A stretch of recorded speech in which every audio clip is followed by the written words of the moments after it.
धर्म में सर्वाधिक पूजे जाने वाले भगवान विष्णु के अवतार श्री कृष्ण के बारे में कौन नहीं जानता।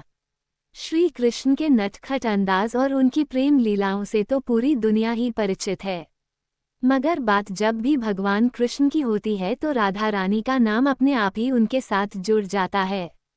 यूं कहिए, राधा कृष्ण जुड़कर एक मंत्र तैयार होता है। इसे जपने से अपार शांति और सुख की प्राप्ति होती है। वैसे तो राधा कृष्ण का नाम सदैव साथ में लिया जाता है, मगर सत्य तो यह है कि द्वापर युग में भगवान विष्णु का अवतार श्री कृष्ण और देवी लक्ष्मी का अवतार राधा रानी कभी भी एक दूसरे के नहीं हो सके थे। इसके बावजूद उनकी प्रेम कहानी आज भी अमर है।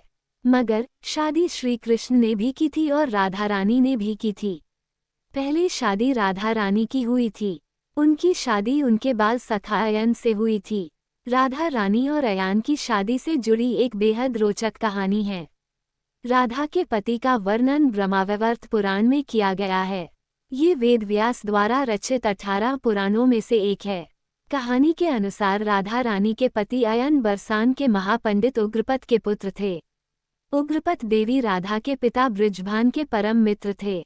किसी यज्ञ के दौरान बृजभान का सहयोग करने के कारण उग्रपद को यह वर प्राप्त था कि वह जीवन में एक बार बृजभान से जो भी मांगेंगे वह उन्हें मिल जाएगा।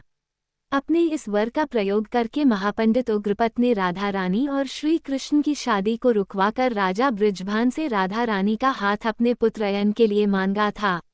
अयन राधा रानी से बचपन से ही विवाह करना चाहता था। उसके मन में बरसाना का भावी राजा बनने का लालच था, वहीं वह श्री कृष्ण से भी जलन रखता था। कंस के साथ मिलकर अयन कई बार श्री कृष्ण और राधा को अलग करने के असंभव प्रयास करे, मगर वह हमेशा ही अपने हर षड्यंत्र में विफल हो जाता था। राधा रानी और श्री कृष्ण की शादी भी वह मात्र अपने पिता उग्रपद को मिले वचन के कारण ही तोड़ सका था। मगर शादी के बाद भी अयन कभी भी राधा रानी को हाथ तक नहीं लगा सका।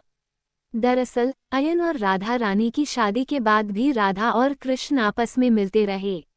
उनकी प्रेम लीलाओं से परेशान होकर अयन ने अपने पति होने का हक राधा रानी पर जताने की कोशिश की।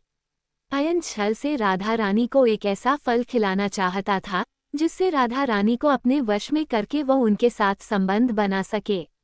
मगर वह ऐसा कर पाता उससे पहले ही ऋषि दुर्वासा ने अयन को श्राप दे दिया कि वह जिस नियत राधा रानी को फल खिलाने जा रहा था वह उस नियत से अगर कभी भी राधा रानी को हाथ लगाने का प्रयास करेगा तो वह भस्म हो जाएगा।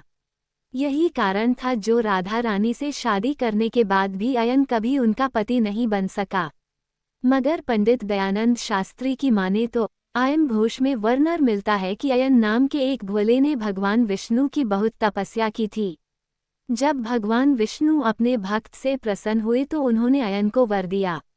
वर में अयन ने भगवान विष्णु से माता लक्ष्मी से विवाह करने की इच्छा जताई। इस वरदान को सुन भगवान विष्णु को क्रोध तो आया, मगर भक्त की इच्छा पूरी करना उनका कर्म था। इसलिए उन्होंने अयन को वचन दिया कि जब देवी लक्ष्मी का जन्म राधा के रूप में पृथ्वी पर होगा तब तुम्हारा विवाह उनके साथ होगा। मगर साथ ही उन्होंने ये भी कि तुम देवी लक्ष्मी से विवाह तो कर लोगे मगर उन्हें कभी छू नहीं पाओगे और नपुंसक रूप में जन्म लोगे। उम्मीद है कि आपको ये जानकारी पसंद आई होगी। अगर आपको वीडियो अच्छी लगी हो तो वीडियो को लाइक करें और चैनल को सब्सक्राइब करना ना भूलें।